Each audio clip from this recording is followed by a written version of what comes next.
Good morning. Good morning. Good morning. Today is Monday, August 29th.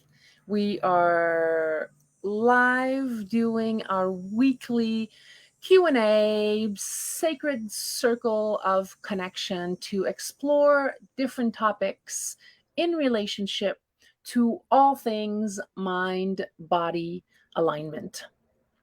Welcome, everyone. And you can always say hello in the chat. That's always great because I know who's here. If you join through StreamYard, which I highly recommend you do, if you write a comment, your name automatically comes up. So I know who's in the room. And the reason I ask that is because we can discuss a little bit more intimately. It's still a small, hey, good morning. I don't know who you are because I don't think you signed on through StreamYard. So whoever said hello, dear back. You can write your name if you want. You don't have to. You can stay private. Oh, hi, Sabi. Bonjour, Sabi. Good morning. Thank you for being here.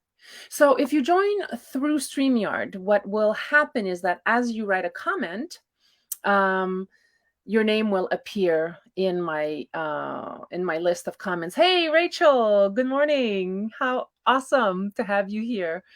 Welcome. Yes, Rachel Gogos. Good morning, Rachel. So if you want to make yourself known, sign on through StreamYard or write a comment and put your name in the comments so I can see who's here. And the point of doing this is because I want to create a sacred circle of connection where you and I can interact, you through your comments, me through responding. And it's a Q&A. I call it a Q&A, but it's really about sharing information about different insights, even if you don't agree with me, particularly if you don't agree with me. I want to create an environment where we can start to practice having conversations through the art of mindful communication. And when we don't agree, it's really fertile soil for one another to start to explore one another's insights. Why might I take a position from this place? Why might you see something from your perspective? And so the idea is to really grow the capacity for mindful communication, especially in areas where we don't agree. That's the whole point. When we agree, it's rather easy to be in communication. What I found from teaching this for several years now, is that we don't really have a strong foundation for communicating mindfully. And I see this in every area of my teaching life and in my personal practice. And today I'm really excited to bring up the topic of family ties and our human need and sense for belonging. And the reason I'm choosing this topic this week is because I am in the midst of visiting a ton of family. I'm doing a road trip and I'm going away for a little bit over a week and just exploring what happens after not being with my family for over 3 years since COVID, and really stopping at different people's homes, my family members who are inviting me in. My family has always invited me, and I'm the last of 6 children, and I have a rather good relationship with my family. I love my family. I love my brothers and sisters. And there's never been a time when I have not been heartfully welcomed in their space, in their home. And right now I am in my nephew's camper. I'm doing this live from my nephew's camper. And it's hot. And I'm really loving being here. They invited me. They said, hey, come on over. We have a camper, you can stay in the camper. And it's like that, and so I spent the evening with them yesterday. We had dinner and we talked, and somehow for me solidified our family ties, our family bonds. And what's really important for me at this point in my life is to really look at the areas in my life where I feel that I don't belong based on stories I could have made up from my past? Where are my porous platforms where I feel disconnected or that I don't belong? And one of the reasons why I wanted to bring this topic up, aside from the fact that I'm with family this week, is that I had COVID in December pretty severely. I was pretty much out for the month, and I found myself alone. And that was rather scary for me. And it was the first time that I can share with you, or, one of those few times that I can remember feeling scared because I was alone in this environment. And COVID was weird, right? Because you were alone anyways, because nobody wanted to be around you. We were afraid of COVID itself. People were afraid of getting COVID. And so I really found myself in a state of being alone. And as I started to recover slowly, I realized that my sense of wanting to belong to my family, in this case, my immediate family. Now, understand that I live in a different country than my family, so they're not next door to me, although we communicate all the time. But I really found myself alone, and this idea of belonging really started to bubble up. And the first question I asked myself was, how and what can I do, rather? What can I do so that I can integrate, increase this sense of belonging within my family? I left at 18 when I was very young. I moved from Montreal to New York to become a dancer. And essentially, I never came back. I've been living, throughout in New York, particularly, but in different parts of the world since I left. So for a very long time. And even though I kept coming back and we did have strong relationships of love and connection, there were some years there that I moved out of this circle of family, of belonging. And we go through these phases, ups and downs, in and outs. And what I realized was that whenever I did come back home, that there was always a space for me, that essentially I, throughout my life, had also made up stories of how I did not belong in my family center, in my family nucleus. So today, I really want to explore this topic with you. I have a little bit of copy, as I usually do, and I did a little bit of research on this idea of families and the sense of belonging. And I'm going to encourage you at any time to drop in, chat, write a question or an answer or an insight based on what I'm sharing from your experience. Some of you on the call are going to be single people who relate to their family as a daughter. That's my situation, right? So I'm a daughter in my family milieu. I'm also an auntie. I'm a great auntie. So there's that perspective. Some of you are mothers, and sisters, of course, and daughters, of course. So we all have a different relationship about what it means to be in a family circle, in a family environment, and how we show up as either belonging or noticing that we want to belong more by leveraging, by increasing, by creating more sense of connection in our family. Some of you are parents. How do you create this sense of belonging with your children, especially if they're in adolescence or if they're going away to college? And there's kind of this desire, right? I think I remember when I was younger and I left home to become a dancer on Broadway, my whole sense of family was just not there. I just kind of left and I was on my own and I was independent and I was moving into my own space. And of course, that's great. I think that's a natural process of evolution, but it was really hard for my mom. And I think it might have been hard for my other family members based on what the situation was like for me then in my family environment. So I want to invite you to type in your comments, insights. If you have anything to share, please do. That's what I'm trying to create here on these. I call them Monday Q&As. It's really much more of a circle of integration. So here we go. I want to start with, I kind of came up with 10 different steps or 10 different important stages or components of belonging and the benefits of being in family. And so I want to be clear here that Even though we all come from a family, I'm talking about blood relation right now. An extended family is also important, but for today's context, I'm really talking more about blood relation. And I realize that not everyone is born or brought up in a healthy blood family relationship. So I just want to put that out there to start off with. I am focusing today on the benefits of family, especially blood relation family.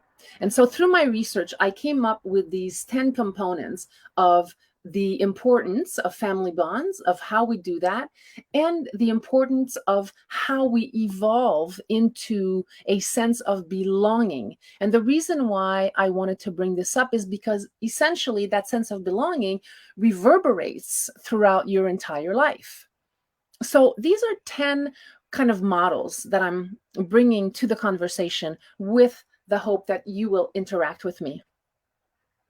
Number one of the things that I found that is common across psychological belief and also mind-body integration belief is that families set the stage for future relationships.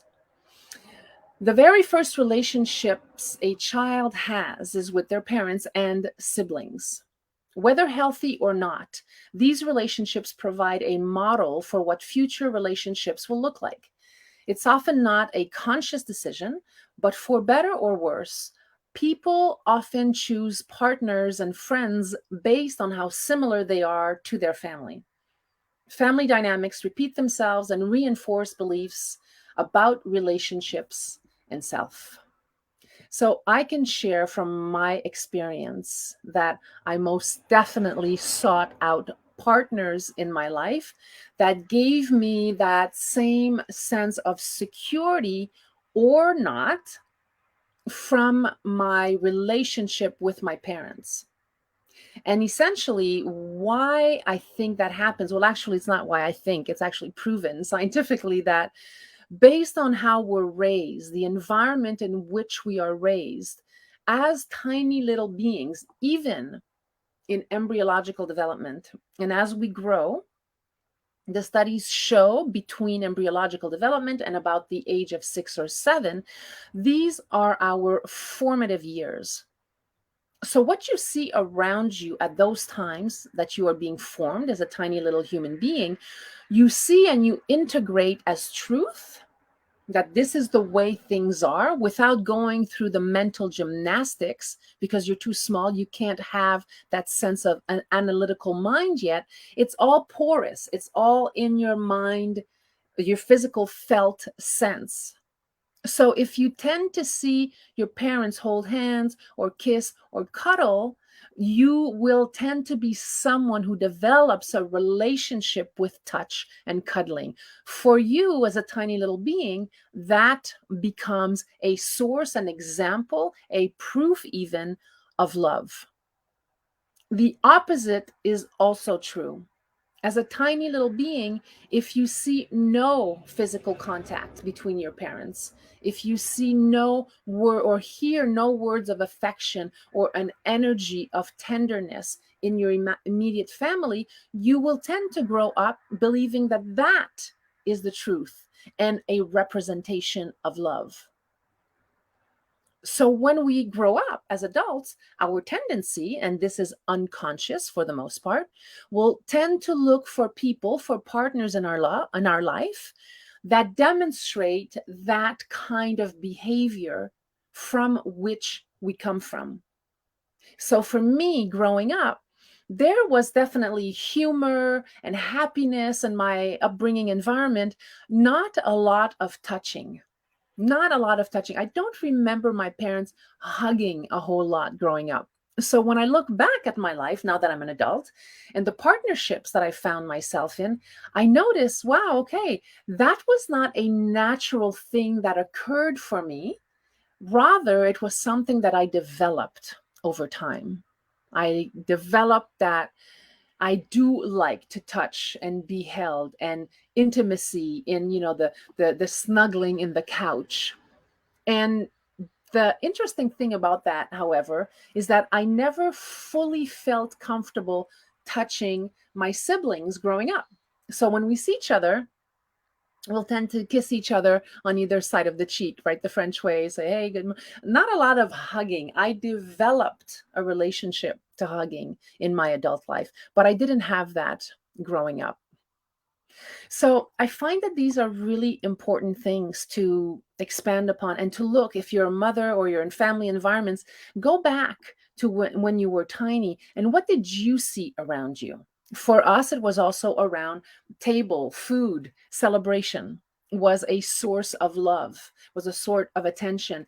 In those big family dinners that my mother would make, or Christmas, New Year's, huge parties, because we had a big family, there was a sense of belonging for me in those environments. I felt like I belonged to a clan, and I grew up that way myself, wanting to have big family dinners, invite all of my family or my friends. That kind of perpetuated my belief of belonging, of being together.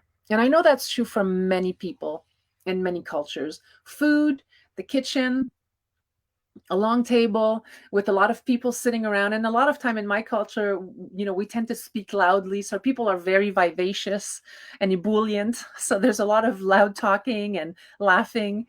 And so that relationship, from a body felt sense perspective, your neurobiological relationship to belonging, can stem from those environments, from being together at a table. So if this makes sense to you and you're on the call, go ahead and give me a one. One means yes, it makes sense. Or you can simply say yes. Is what I'm sharing with you right now making sense? Can you relate to what I'm sharing with you? Is this your experience in your culture and with your family? Awesome. Thank you. Okay, I'm going to go to my second point. And my second point in relationship to family and belonging is that during challenging times, people need a family they can rely on. And I really felt that to be true for me when I was sick in December. When life gets hard, people need support. This can be emotional and or financial support. Someone going through rough times will turn to their family, and if they trust them to provide encouragement and love, then that's a sense of belonging, a bonding component. Feeling accepted and understood during a personal crisis is a basic need for people. Families, whether traditional or chosen, can provide that. So this is so important because we all go through challenging times. We all have a hard time in life at some point. And so being able to surround ourselves with a strong family milieu, in this case, blood family, I want to invite you to consider and just to ponder, if you needed support, would your blood family be there for you? Can you immediately come up with someone in your life that you know you could reach out to for support? Emotional support, financial support. Is there someone in your family where you feel you can trust to reach out to them? And I'd also like to add, are you someone that your family can count on for support? Would you be able to support one of your family members financially and emotionally? Would you choose to? Or, as I am inviting this exploration right now, what shows up in your body? Are there places in your mind where you're like, well, I would feel comfortable lending money to this family member, but not to this family member? I would feel comfortable emotionally supporting this family member, but not so much this family member, because our beliefs are so divergent. I don't really believe in how they live. I don't connect with how they show up in life. My invitation to you right now is, can we go a little bit beyond people's eyes? Go beyond their eyes, beyond their head, just back there. And if you were to put yourself in their body, in their position, in their shoes, with their beliefs that are not your beliefs, but only to see them as another human being that you feel you could extend a hand, that you could connect with, that you could support them, even though you don't believe in what they believe, even though this time that we recently went through created some massive shifts and major separations between people and families because of belief systems. Would you be the kind of person who could show up for a family member in a time of hardship despite the fact that you have divergent belief systems? It's a really fun exploration, and it's hard because for many of us, some of us would say no, that I would not lend any money to this family member because I would never see the money again, right? There are stories and there are also realities that could also be true. The invitation here is to go beyond that. Even if that was a possibility, would you be willing to extend yourself from a place of kindness, of love? And I'm not saying to clear out your bank account, right? Nobody's going to do that.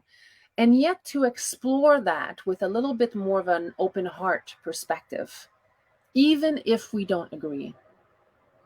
So families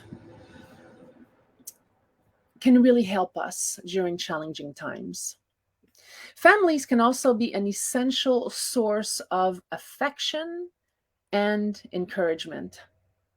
In good or bad times, families provide the affection and encouragement a person needs to be content. It can be difficult to find friends or purpose in adulthood. If a person has a strong family, they'll always be able to find the love and support they need. Always, a lot of the time. With their family behind them, a person will find the motivation and courage for success. On the other side, if a person isn't getting love and support from a family structure, they will feel lonely, depressed, and even hopeless.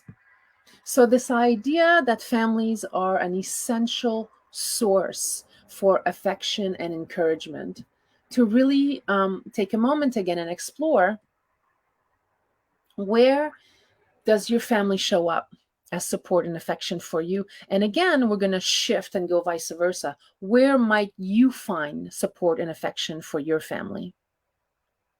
Yes, you would. Thank you. I feel the notion is discernment is important parallel of solidarity and generosity. 1,000% agree with you. Yes. I'm guessing you are replying to the how would you show up for a family member, either financially or emotionally? How might you support them? Yes, of course, discernment is super important because you can still be there for someone whom we may have a story about. They're the kind of person who won't show up for me, so I might not show up for them. So yes, discernment, solidarity, and generosity. And it's so important what you're saying here, because the idea is that if we have discernment with ourselves, the tendency is that we'll have discernment with those around us. And it's hard sometimes in family ties because there's emotion. And there are stories from the past of how people have behaved in the past. And are they still behaving like this now? Do I know how they're behaving now? Am I that close to them to know? Because one of the things I'm finding out from being on this road trip with my family is people actually evolve. People change, people's minds change, people's perspective of things change. And I change too. And so when I'm in relationship and I'm sitting at dinner and conversing and listening to my family, and then of course the extended members, right? My nephew's wife, who is, oh my God, adorable. My brother's wife, my sister-in-law, et cetera, et cetera. I mean, these are my family members, right? By marriage, but we're still close in that sense. And so what I'm noticing is that people are evolving, they're growing, we're maturing. There's a space where there's a chance, there's an opportunity for us to see them differently, perhaps, if we might take a step back, use discernment, integrate this sense of solidarity, because solidarity is really also connected, I think, to the sensation and belief and body felt sense of belonging. And generosity, yes, of course. And generosity is generosity of heart, love, a listening ear. It doesn't always have to be material. So thank you. I appreciate that. Okay, number 4, I wanted to share with you, families foster a sense of belonging to something greater than oneself. A sense of belonging to something greater than oneself. Families are hubs of tradition. Many families carry on traditions through the years by sharing stories from the past. I particularly love that about my family. This creates connections with family members that aren't around anymore. This is in relationship to our elders, of course. A person who grows up in this type of family feels like they belong to something bigger than themselves. They'll pride in being a member of a community that's gone through hardships and triumphs. I love that. I love this idea. One of the things that I'm seeing on this mini tour of me sitting with my family is listening to my older siblings and their stories of my parents and of our grandparents, because they have a completely different relationship to what happened based on our years of difference when we were born, at which part in our family lineage. And I love to sit and to listen, because it not only makes me feel like I belong more, but geographically, the earth, Mother Earth, it brings me closer to where I come from. So I know that for some of you on the call, maybe Sabi, I can talk of you for a moment, where you come from, Mauritius, and you have a very, very strong relationship to the land from which you come.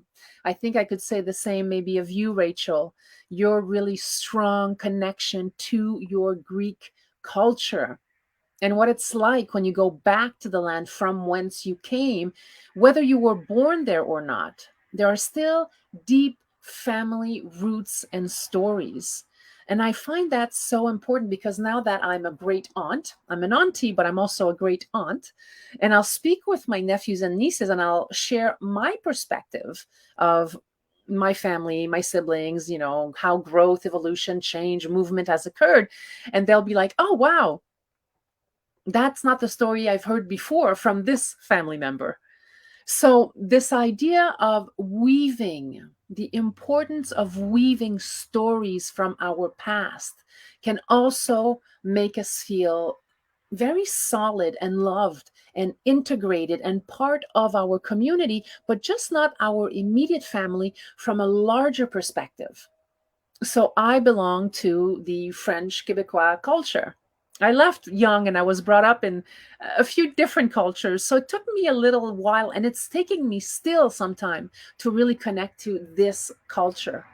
And as I get older, what I'm finding is that I want to get closer to it. I want to find out more, because when I know where I come from, when I'm more connected to where I come from, it gives me a sense of more presence in the world. It gives me a sense that I belong to the greater whole by knowing where I come from specifically. Do any of you feel that way? Do you feel like knowing where you come from gives you a sense of grounding, of rooting? And because of that sense of confidence, in a sense, right? Knowing where we come from gives us a body felt sense of confidence. Might that make you feel more confident in the world around you? And that it extends you out on a wider scale to humanity. I find that fascinating as a sensation, because I really feel that. And also when I travel, people will tend to say, oh, you're Canadian, or Quebecois, and oh, Canadian are always so nice. I'm not surprised you're Canadian because you came right up and spoke to us. Like, there are these global visions and stories about how certain nations, how certain people are. Certainly, it's been true for me. I've lived in Greek communities and I've always found myself being very welcomed and invited in Greek communities, very warm, loving people. That's been my experience. And I think we can say that in general from different cultures. There are stories out there about culture. What's your story about culture? What's your story about where you come from? And are you sharing this very important oral, this storytelling with your extended family, with your nieces and nephews, with your cousins, to really practice the art of storytelling, because in a sense, it gives us this sensation that we come from somewhere, we do belong. And in belonging, that sensation is infectious. When we feel like we belong, we actually emanate this energy of belonging to others. And when that happens, it's almost as if people around us want to come in a little bit closer, because they feel there's a sense of connection, a sense of trust, and there's love there. There's a lot of love in that experience. Okay, number 5. People, this is interesting. People raised in close families develop healthier relationships throughout their lives. Research supports that people from close-knit families go on to enjoy close relationships later in life. Psychological Science published a long-running study in 2016 that looked at men's relationships. Researchers learned that men who grew up in nurturing families developed stronger relationships than men who didn't have strong, accepting family bonds. They managed their emotions well and maintained a closer connection with their partners.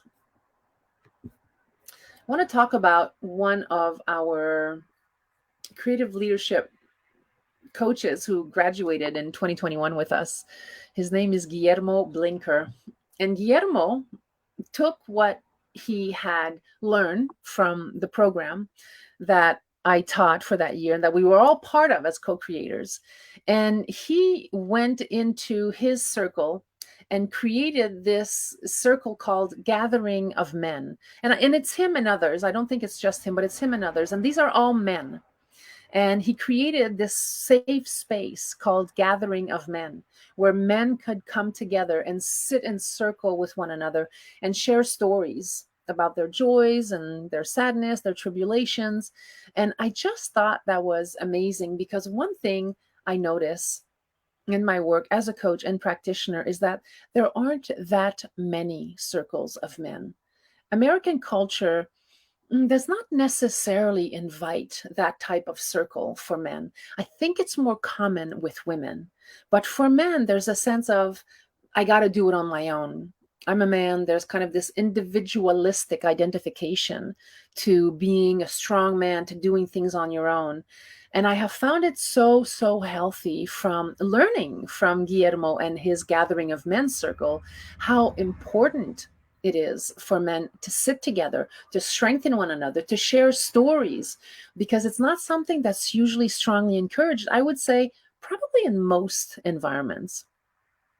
I don't know if that's true for you, but I know that when I have been in relationships with male partners who have felt very grounded and connected to their environment, it was a very securing feeling for me, because there's a different sense of confidence, less having to prove oneself, and more one of being willing to participate in working things out. That was a direct correlation that I found from being around men, whether in relationship or as friends, who came from a strong background of being supported as a man. I really found that so interesting. And that was also interested in relationship to how I had been brought up around men, my father and 3 brothers, of course, and how they had been brought up and how they showed up in their relationships. So I wonder if this is something that you can relate to in relationship to men, maybe your partner. Do you feel like your partner or your male friends or extended family come from backgrounds where they have been heard and supported? And if so, can you identify if they tend to be more present for you or more present overall in their life for themselves because they have this sense of belonging themselves from their male friends or their male, family members? It's a really interesting thing to see how that works out in my family as I'm moving around this week and looking how my sisters and my brothers and then extended, nieces, nephews, and how they show up in their relationships. And it's so uncanny how with almost every single one of them, I would say almost, not almost, every one of them, I can see myself. There is a mirror reflection of myself in them, in their belief, in their mannerisms, and how they are in space. It's such a wonderful exploration to be able to connect and to see where I come from by watching how they act. Number 6, family relationships are linked to a person's mental health. There have been many studies on the importance of family time, specifically dinner time. While families can still be healthy if they don't eat dinner together every night, there is a direct correlation between this time together and a young person's well-being. In pediatrics, one study discovered that kids who ate with their families regularly were less likely to show depression symptoms. On the other side of the spectrum, research shows that negative family relationships can trigger or worsen mental health issues. I'd love to get your insight on this. Do you eat with your family? If you're in a family milieu, do you sit and eat with your family? I just sat with my family last night, my niece, my nephew, his wife, and their 2 children, adorable.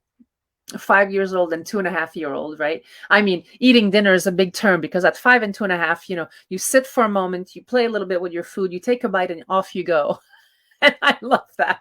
I find that so refreshing to see children being able to be at the table for a moment. My nephew and his wife are amazing parents, and they just get up and they got to move. But yeah, at 2.5 and 5 years old, I think that's normal that they'd want to move instead of being forced to sit at the table. You see, that's one of my beliefs.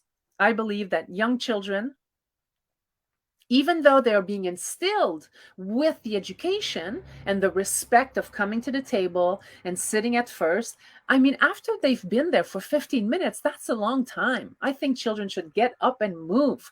I think that's much healthier for them. And then they come back and they take another bite, and then they run away, and then they come back and take another bite. I really have seen this to be a very successful way for children to grow and feel a sense of personal confidence in having the liberty to do that. And they seem to learn better when their parents say, no, you have to sit now for 5, 10, or 15 minutes. And the child tends to do that because they know that in a minute they're going to be free to run again, which is completely normal in my experience and view of things.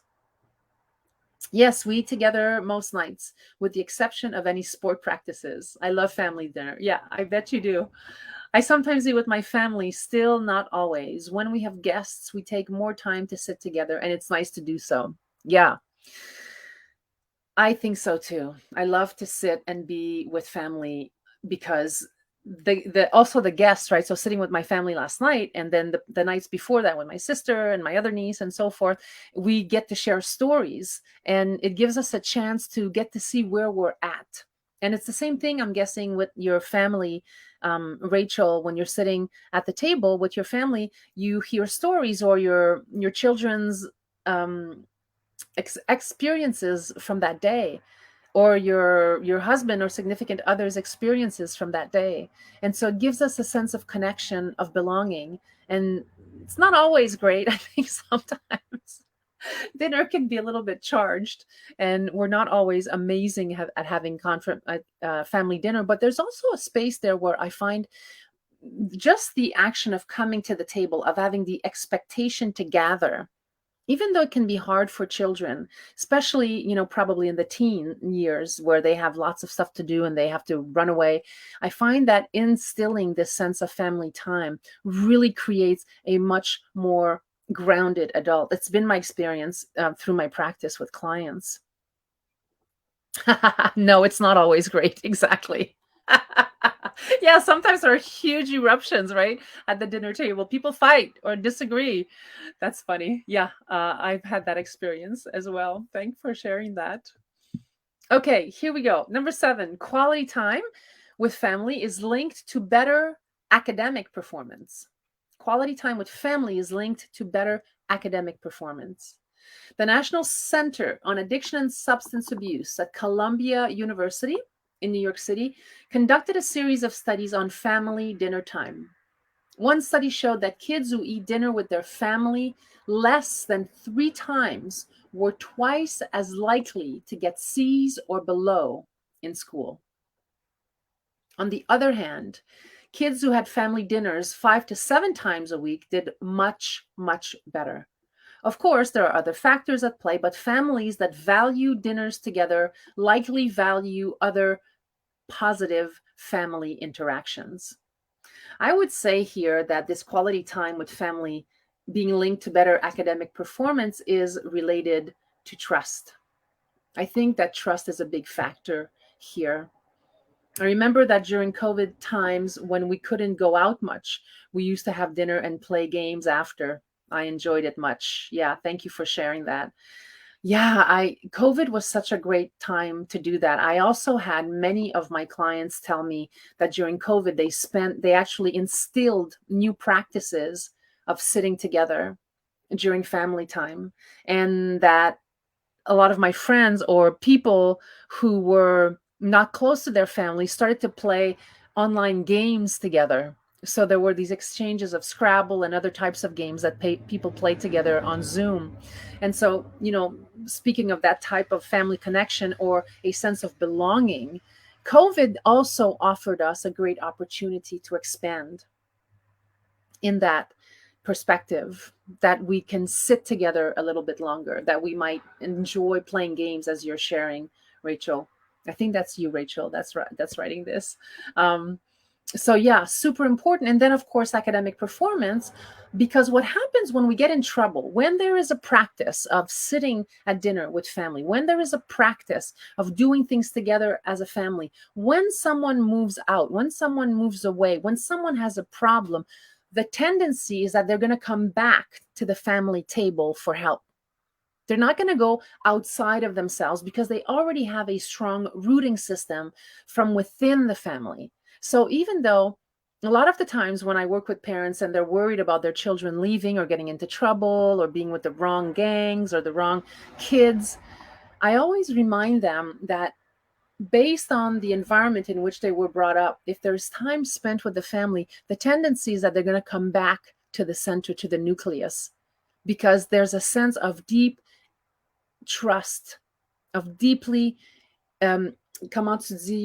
really deep sense of I belong here and I know that I can go back for support. So that's so important because we all go out from our center. I think it's an important part of our evolution, our personal evolution. We need to walk away, move away from the family center. And then at the same time, when something really big happens, certainly it did for me, I was on the phone with my sisters right away and with my brothers. And I was like, okay, this is happening. I'm just letting you know this is happening. Or if I travel to a different country, I always give them my itinerary. This is where I'm going. This is what I'm doing. Because there's a deep sense of trust there that I know I can always come back to center. Number 8, families teach important life lessons. Families are the first place where children learn how to manage their emotions, interact with others, and communicate. It's also the first setting where kids learn about consequences, either positive or negative. Parents are responsible for guiding their children, providing life lessons that will be remembered for years to come. These lessons form a big part of a person's worldview and how they believe the world works. Yeah, of course, it's the foundation for how we see the rest of our lives. And the thing that I love about families teaching us important lessons is that as we age and we grow and we evolve, because we change, we can also change our relationship with our families. We can also change our beliefs, some of which might have been limiting. We can change our limiting beliefs towards our family and very simply begin again. That's a really big component that I find so helpful to me in my life, is to continuously begin again. And part of why I'm here visiting all my family members in the way that I'm doing it, because I want to create bonds with them, because I want to feel like I belong. I want to feel that I'm loved, and I want them to know that they belong with me and that they're also loved. Number 9, families teach values. Along with life lessons, people learn a value system within their family structure. They learn what their family defines as right or wrong, as well as what's important to the community. These values become ingrained and form a foundational part of a person's identity. Values affect how a person treats others, how they view themselves, and what they see as their purpose in life. If you've ever worked with me, oh, thank you. Yes, no problem. I know you had to hop off. If you've ever worked with me in a coaching program, you know that one of my first questions is, what are your values? And amazingly enough, it's such a difficult question for most people to answer right off the cuff. First of all, what I get as a response is, what are values? So the first part in defining what are my values is identifying what values are. And when we look at our family, we might be able to identify, excuse me, what are the important values in your family. Is it to create a sense of trust?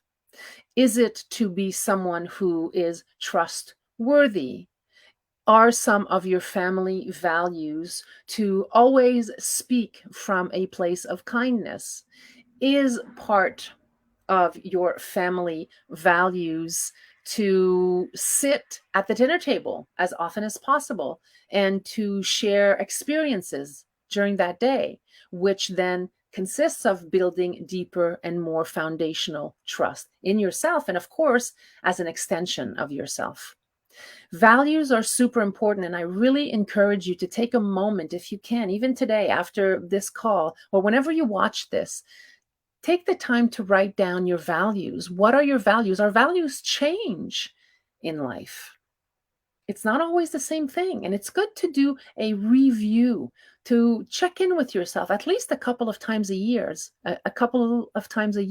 and write down, what are your values? What are your values today? What's important for you today, for yourself and in relationship to your family? And finally, healthy families form the backbone of a healthy society, and that is so important.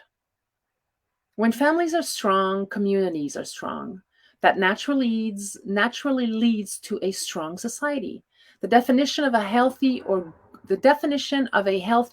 good society is often the subject of heated debate. Countless studies have explored the impacts of adoption, LGBTQI+, relationships, families with multiple ethnicities, and so on. Why? Society is deeply invested in the strength of families because there's a domino effect. If families aren't doing well, a nation will suffer. If families are happy and healthy, the nation benefits. So, as a final point to today's exchange, sacred circle of connection, to begin with the self. How are you? Where are you? How do you act? What's your language? How do you communicate with yourself first and foremost? Go back and look at what your beliefs were as a little girl, as a little boy, as a little child. What were you told that you believed then that you don't believe anymore, or that you do still believe today, that has helped to grow you into this amazing human being that you are? And then to really explore your family ties. Where are these areas where you might be able to increase a sense of belonging with them? And also to assist your family members to feel as if they belong to you, that it's a give and take, that we are part of this circle together. And then, of course, as this last point I shared demonstrates, is that it goes out further into society, into communities. And today, unfortunately, globally, we are in a severe crisis of how to relate to one another. which is another reason why I'm so hardcore about continuing to do these, because I think we need to really sit and look at what's truly happening, and not only from what we can get from this exchange, but rather what can we give? What can we offer to create more space, more grounding in our communities that then, of course, expands out into society? It's a big job. It's not something that happens overnight because we're continuously changing. And I think from my experience in life so far, it is profoundly worthwhile. And to learn to forgive and to accept that things change, that we change, that you're showing up today here different than you might have even a few months ago. That this exchange, I'm hoping, will help us to become better communicators, that we can bring more people to the table and discuss these important issues. How do we belong? Who do we belong to? And who belongs to us? And who do we want in our circle of belonging? So I want to ask you a question. And if you want to write, just before we end our session today, who do you feel you belong to? Do you feel that you belong?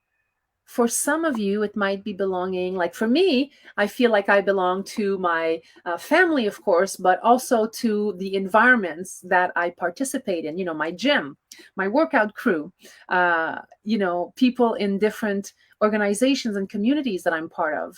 And being part of those communities, being part of my family, communicating with my family, sitting with my family, learning to listen to them more deeply today, more than ever. Because for sure, I did not do this for most of my life. I've always connected, but going much more deeply into this is rather new to me. Maybe the past decade or so, where I've chosen to really deepen my bonds with my family. I belong to nature. Yes, Sabi. And is family part of nature? Is your family part of nature? I totally agree. I feel like I belong to nature too. This entire conversation is, I feel, a natural process. We do belong to nature. We are actually part of nature. Nature witnesses us all the time. So if nature can witness us and love us and hold us in space, might we be able to mirror her wisdom, to nurture and love and support one another? Thank you so much for being with me today. I really appreciate your time, your support. If you have any people in your life that you think might benefit from this Monday circle of exchange, of interactivity, please invite them to join Art of Alignment Creative Leadership Group page on Facebook. The more we are, the more we can share views, the more we can grow our inner sense of perspective, increase tolerance, and get to communicate with one another and accept and practice the art of mindful communication. I'll have my video newsletter up on Thursday. I'm sure it's going to be a little bit more around family ties, this whole relationship to belonging. If you have any questions, please do not hesitate to ask in the Creative Leadership Group page. I'm going to upload this to YouTube. Your comments, your likes, your subscription help me to move my work further into the world. So if you want to subscribe, if you want to bring more people in, please do so. I'm doing this organically. I really want to join and be with a group of people who are interested in increasing the quality of their lives, but also of others, of community, of society. Let's make this together. Let's create a better world together by discussing, investigating, contemplating, and sharing with one another from our heart source. Thank you. It soothed my heart to hear the reminder that we can always begin again. Thank you. Me too. It soothes my heart every day. Thank you so much for being here. I send you love from my nephew's camper. I will be on the road again for the next week or so. I'll be in touch. I'll be posting little things here and there. I love you all. Thank you and many blessings. Bye.